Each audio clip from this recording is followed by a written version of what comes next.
To this week's edition of the review meeting. We are looking at the 1.1.4 release. In the agenda, we will start with Alexander presenting the new deny all network policy in the kube-system namespace for shoots. Then we have two topics from Tim. First one is about minimum resource requirements for the etcd and API server of shoots. And then the second one, a new example manifest generator for the operator extension resources. Then we have Johan explaining what was done to drop this reversed VPN authorization server that runs in the seed. Then Oliver with a feature that was started at the hackathon in December, the L7 load balancing for kube-api server requests. And then I will present a short topic for the garden access for extensions. All right, then let's get started with Alexander. Okay, let me just share my screen.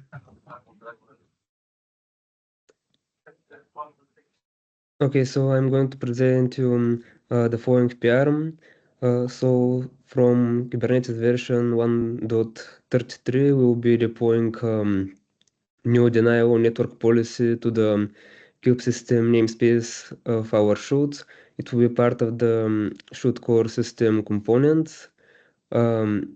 This is an important breaking change to notice before upgrading to the new version that will be released next month for Kubernetes and the following months for Gartner. It is important to configure the required network policies for your purpose if you have any workload in kube-system before upgrading, and also if you cannot do that before upgrading, you can always just configure a temporary allow network policy that you delete when you have configured the required ones. This is done to follow the principles of least privilege, and also is part of a rule if in our new rule set that is run by Dicky. The new rule set is the security hardening Kubernetes cluster guide, and it is the first rule in the guide. It is also important to know that with this PR we have added new documentation in Gartner in docs usage shoot that shows breaking changes that you should consider when upgrading to a new Kubernetes versions and what they are. This is mostly what I wanted to talk, just an informative session.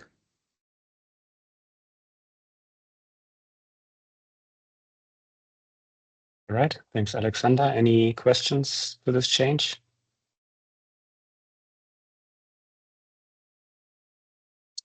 Nope. All right, then let's continue with Tim.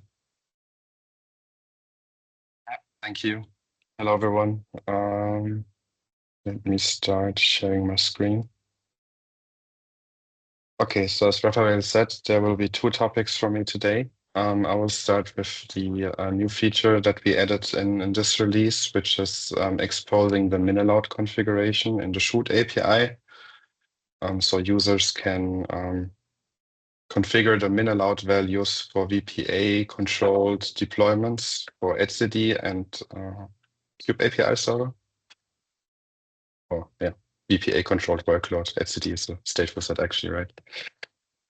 Yeah, so, and the same is also true for the Garden API, but in this demo, I will concentrate on the shoot because this is more use case for our users, I would say. So I think the feature is explained pretty quickly. So I have two shoot clusters. The one is like a default shoot cluster, and the other one has a default min-allowed values. So if we look at how you can configure it from an API point of view, then we added some new fields. So in Kubernetes, you will now find an etcd structure for events and main. So those are the two etcd instances we have for control planes. And then we have an auto-scaling section that allows you to do some min-allowed configuration. So of course, this is only possible for the resources CPU and memory. And once this is configured, so as I said, this is possible for etcd and for the kube-api server. And once this is configured, so of course you can also configure only a portion of it. So let's say only for the kube API server, but for the purpose of this demo, I did it for all the 3 possibilities. Then we can go to the control plane of this shoot, where we have different VPA resources. And if we look at the, for instance, for the kube API server, then we see that the min-allowed configuration is set to the same values that are in place in the shoot API. What we can also do, so as I said, I also created a shoot cluster without this configuration. And if we look at this VPA resource, then you will only find the min-allowed values that are defaulted. So this is the default that we already had in place before this release. And now you can configure it. What is important to know is that we consider this enhancement or feature as a advanced user feature. So what does it mean? We don't expect this feature to be used or even useful for every user there is or who owns shoot cluster. But for users who have really special use cases, meaning that they know the usage of their clusters very well. So for instance, let's take a user that creates a shoot cluster, and if you have a demand of that shoot cluster, of the shoot cluster resources that grows naturally, so that means you naturally get more and more requests over time, then the VPA usually, or all the auto-scaling mechanism, but especially the VPA in this case, takes care to go with this trend. So it allows you to grow naturally. Unfortunately, this is not true if you create new shoot clusters where you directly hammer the control plane with, let's say, more complex and costly queries, like label selectors on many resources, something like that, right? So there are certain use cases. For example, if you do some testing in a pipeline fashion, you create a new shoot cluster, you fill the shoot cluster directly with thousands of resources, and you want to execute expensive queries. If you wouldn't control the min-allowed values in that case, it would mean that you have a huge delay of your cluster to be scaled the right way, or you expected it to be scaled eventually. Right, so the VPA would scale from one step to another, from one step to another, from one step to another. So more or less gradually, and this takes a lot of time. And with the min-allowed values to be configured for end users, this gap can be overcome more or less. But as I said, so users must really be sure, they must know their usage, their use case. So it's not something that you would set directly from the beginning when you start with Gardener. I think this is pretty much the more important thing to explain why we are exposing that. Okay, that's already it to this topic. Do you have any questions already? Yeah, just one minor. On the left side, you have min-allowed CPU 20M. Mm-hmm. And on the right hand, you have 2. I'm just wondering what does 20M mean for CPU? Yeah, it's just a fraction of the CPU, right? It's 20 milli. Okay. Okay, thank you. Yeah, and 2 means sure. 2 full vCPUs. Yeah. Exactly.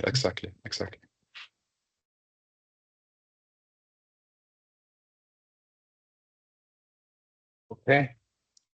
If there are no more questions, I will continue with the second topic for today, which is a new convenience tooling to generate extension examples.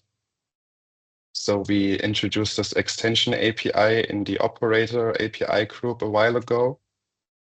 And similar as we have a script that allows mostly Gardener extensions to generate controller registrations and controller deployments for their repositories, as an example.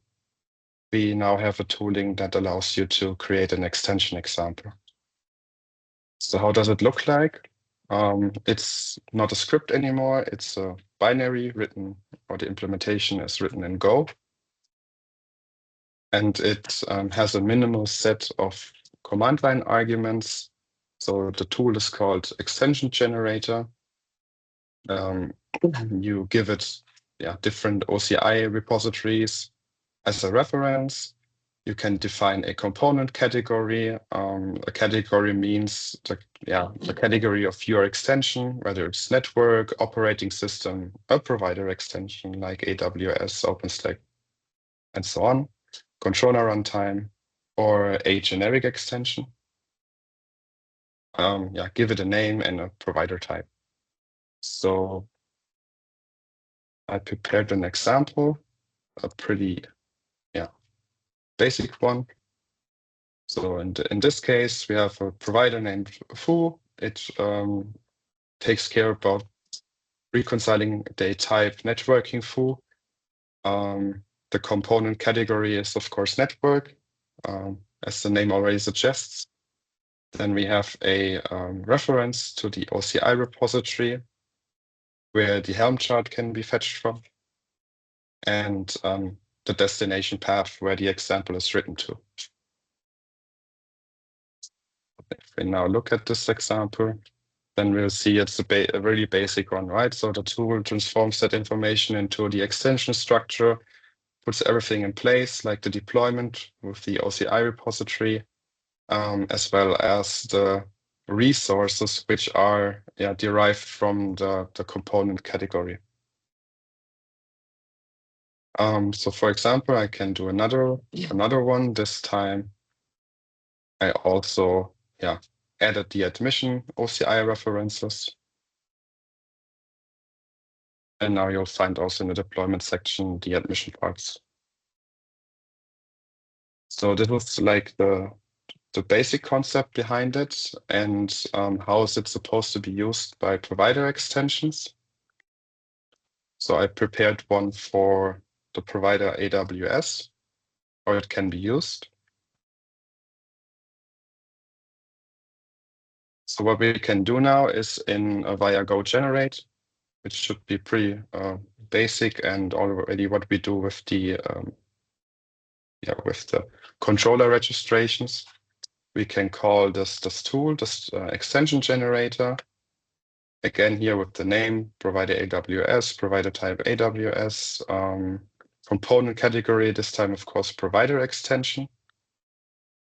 We have the OCI images again with the corresponding version. And the destination is we want to place that manifest in the example directory in a subdirectory called extension. And when you execute this one, so the first line during the generation, you'll end up with this extension manifest. So it looks very similar to what we already had in the previous example, but this time, of course, we have other resources since we picked a provider extension, and then we also consider the backup bucket, entry, control plane, and so on. So this is like what every extension can get, and if some adjustments are needed on top, then the suggestion is to use customize for this purpose. So for example, here we want to have another annotation added to the example, which is this pod security enforce annotation. We can add it to a patch YAML, build a customized file for it. And in a second, so this is the first step, and in a second step, we call the customize build command to eventually create the extension example, which would be this one. Right, so we have the one that is generated by this tooling, and the other one which was then added by customize. And of course, this can be a more complex example depending on what the extension really needs. Right, like defining a life cycle, defining if workerless shoots are supported or not. So they can do whatever they want with this customize procedure.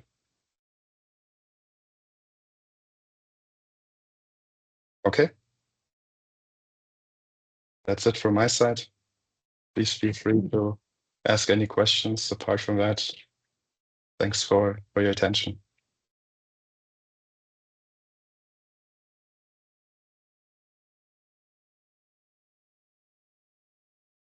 Okay, thanks, Tim. No questions. Then next one would be Johan with dropping the reverse VPN authorization server. Yes. Let me just stop my stream. So just a quick update maybe on how what the progress is on GAP 30. For everyone who isn't involved, GAP 30 is our effort to drop the usage of proxy protocol from the API server proxy and other components. And yeah, with the last Gardener release, we removed the Authz server deployment from seeds. So this component was actually really simple. All it did was verify this regex expression or verify the reversed VPN header we sent against this regex header, and if it matched, it would allow the connection, and if it didn't, it would obviously deny it. Yeah, with Gardener 1.113, we already dropped the usage of this component. So we implemented this regex you just saw into the envoy filter itself. So the component wasn't needed anymore. But because we didn't want to maybe introduce any disruptions while switching over from the Authz server to the envoy filter based matching, we still kept the deployment within the seeds. And yeah, with Gardener 1.114, we removed the component altogether. So we introduced some changes where I don't know if you can see it here, but yeah, we introduced basically a destroy operation when reconciling the seed that ensures the deployment is deleted from the seed, and in a later release we will also drop the whole component code that is still currently remaining inside Gardener. Yeah, I don't think I don't think I can actually show you something here because I didn't have really time to set anything up. But yeah, the deployment is gone from seeds if you reconcile your seed with Gardener 1.114. And yeah, that's basically it. So yeah, just a really quick update. Is there something putting this also in the envoy filter directly that is only possible now with this GAP 30 endeavor, or would it also have been possible before? I don't know if this or if the API changed since the Authz server was created, but as far as I know, it would have been possible from the start. So yeah, but the envoy filter API is really finicky sometimes. So I can imagine the initial implementation was preferred in Go. So yeah. Yeah, sure. Okay, thanks. Any other feedback, questions?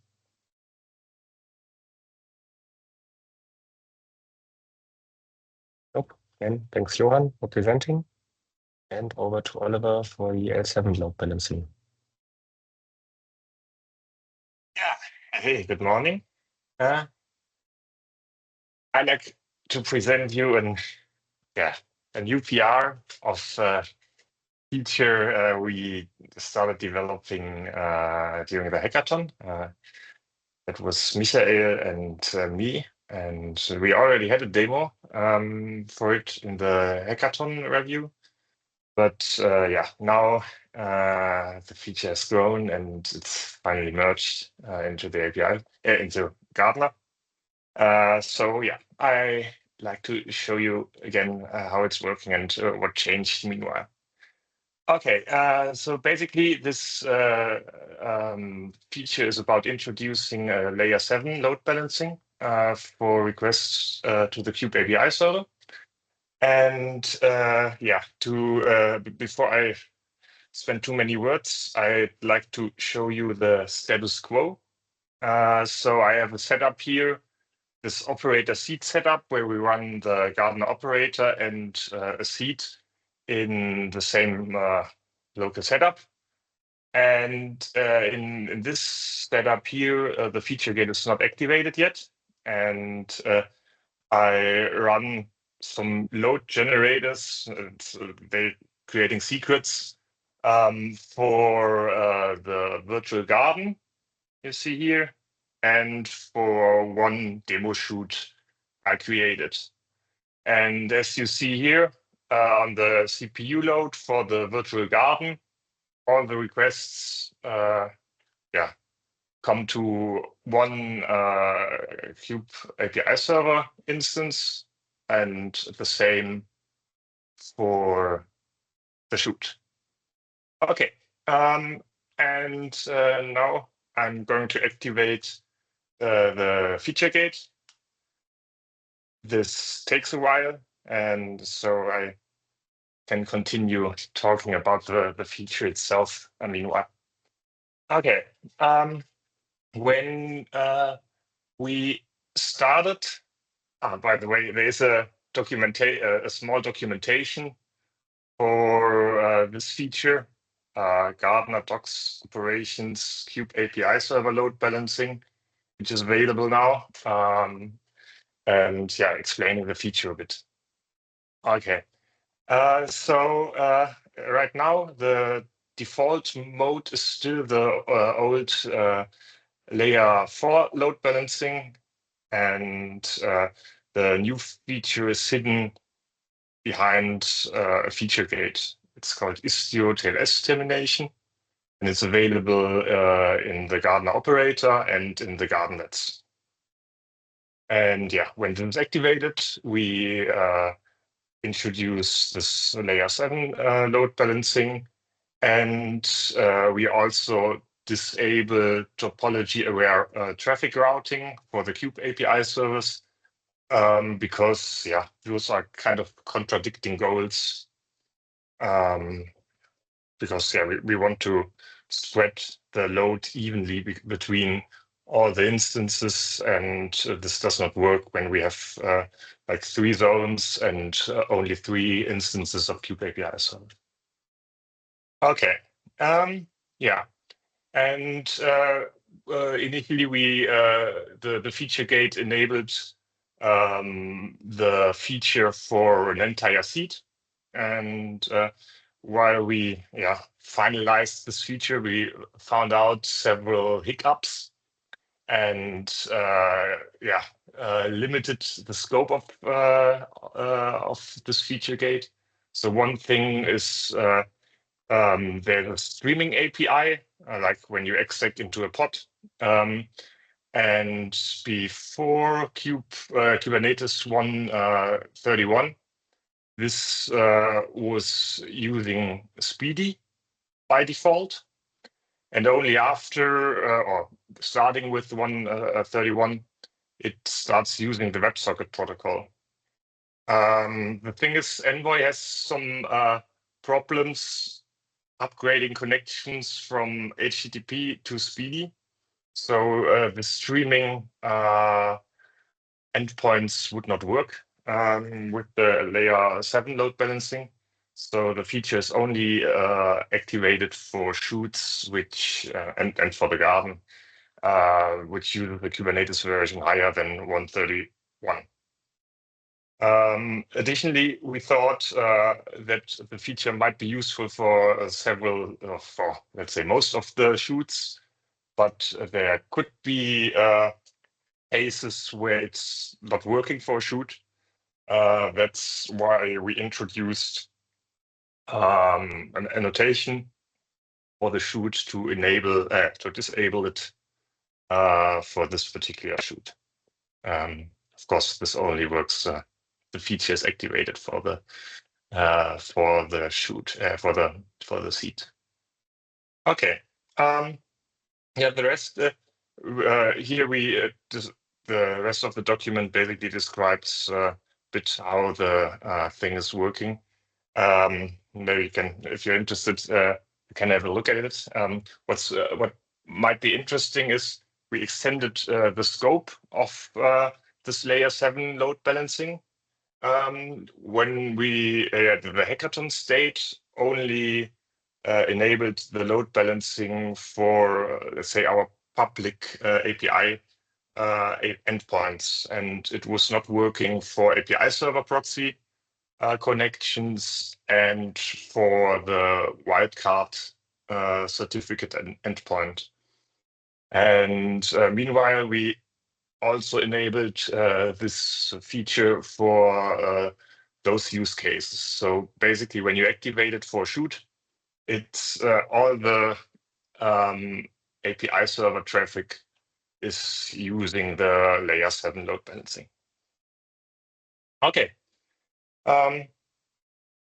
Let's see if the deployment finished. Yeah, it looks like this. So now I deployed a state here where the feature gate is now activated, and you immediately see the results. So the virtual kube-apiserver instances are now evenly load balanced. And yeah, when you check the objects in the cluster, like here the gateway, that's not maybe the most prominent part, you see a difference that we use now here protocol HTTPS, and we terminate or use mutual TLS, optional mutual TLS to terminate the connection. And basically it's still different here for the shoot case, because here still the old state before the feature gate is active. And the shoot is still in the state where the load is hammers just to one kube API server, but we are going to change that because it's not reconciled yet. So I start reconciling the shoot, and soon the load should be spread evenly. It's still not finally reconciled, maybe without white. Now it's reconciled. Oh, I think maybe I forgot to activate the feature gate on this the gardlet. Okay. So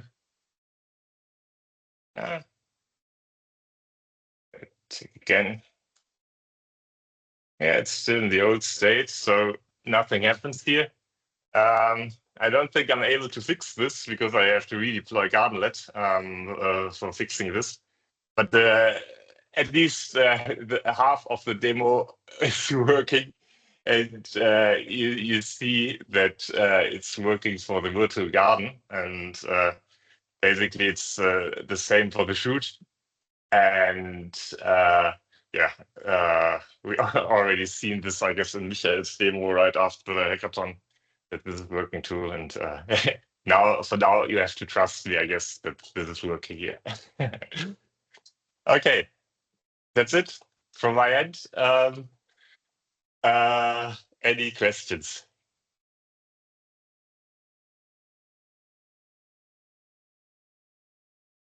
So you said there might be cases where this might not work for the shoot API servers. This is why there is this annotation to disable it.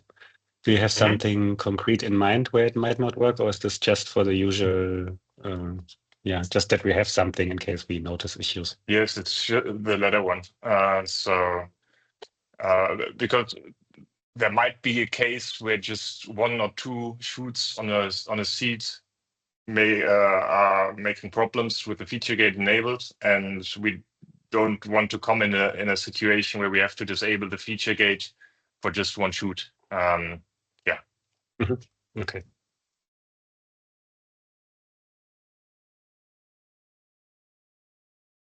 Any other feedback?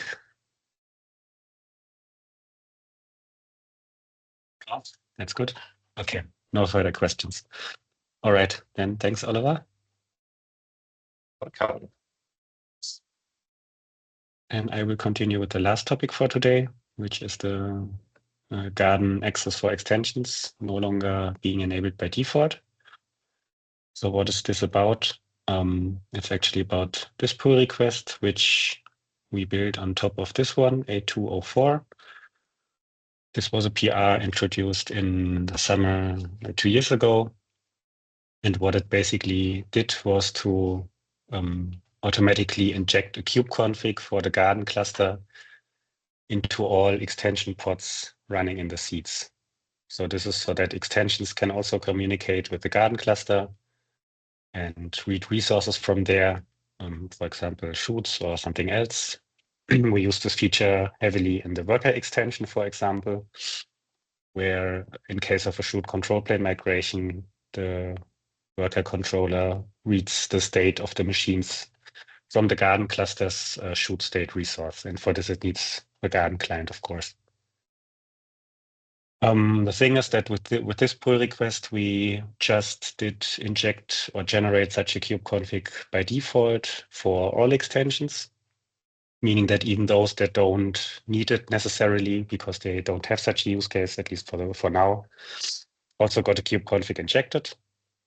And this is actually what now this pull request is about, that we make this automatic injection an opt-in that you have to explicitly enable via a new option, inject garden kube config in the controller deployment resource, and the default is false. So this means that only the extensions that really need it and activate it when being registered in the garden cluster then also get it. Okay, and here is the documentation for extensions about this part. This is the release 1.113 branch. And the relevant section is here, extensions on the seed. And here you also see that extensions that are installed can simply read the kubeconfig file specified in the garden kubeconfig environment variable. So this is basically the contract garden that creates this kubeconfig and then injects this environment variable here into the pods, which points to the path of the kubeconfig, and then the extensions can just read it and use it directly. And now with the 1.114 release, this looks a bit different. So just the same that I explained before is written here. Inject garden kubeconfig must be set to true. And then only then this process happens and this API can be used. Okay, let's take a look into the system. I have a local gardener setup here. And I have 2 extensions that provide a local setup, which needs this garden kubeconfig because it also has a worker controller. So it reads, for example, the shoot state from the garden cluster. But then there's also networking Calico, which doesn't need it. And when we look into the provider local namespace, checking the secrets, then the relevant ones are those 2. There is a generic garden kubeconfig, and there is a secret containing the access token for the garden cluster, which is this one. And looking into the pods that run here, when we check the environment variables, then we see that there is this garden kubeconfig environment variable, which points to the kubeconfig file that got injected. Okay, and the same we can do in the Calico namespace. Here, this is not enabled. So here you see there is the generic garden kubeconfig secret, but there is no garden access extension secret. So this kubeconfig alone is not really helpful. It only exists because I tried out the demo before, and this secret will be garbage collected after, I don't know, some hours when the garbage collector runs again. And looking into the pods, we see there is no garden kube config variable injected here. And what we could do now to demonstrate this, changing the controller deployment of Calico. Right, inject garden kube config, set it to true. And then we will see that now there's also this token secret created here by Gardenlet. And the pods were redeployed with this garden kube config variable. Can also set it to false again or remove it entirely. And this leads to this access token secret being deleted. The kube config asset will not be automatically deleted by Gardenlet, but later by the garbage collector. And the pods got again redeployed without the garden kube config. So this is what this is about. What you have to take with you is that you now have to set this explicitly to true if you need it. And you should probably set it to true for the provider extensions you register, because they need it in case of control plane migration.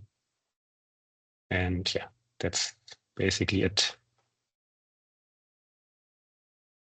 Any questions or feedback?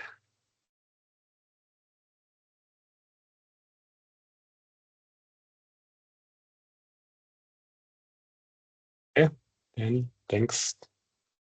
And this was also the last topic for today. Yeah, we meet again in 2 weeks. Next week, there's no occurrence of the review meeting. And yeah, then we see you then, and have a nice time until then. Bye-bye. Bye-bye. Bye-bye. All right, see you.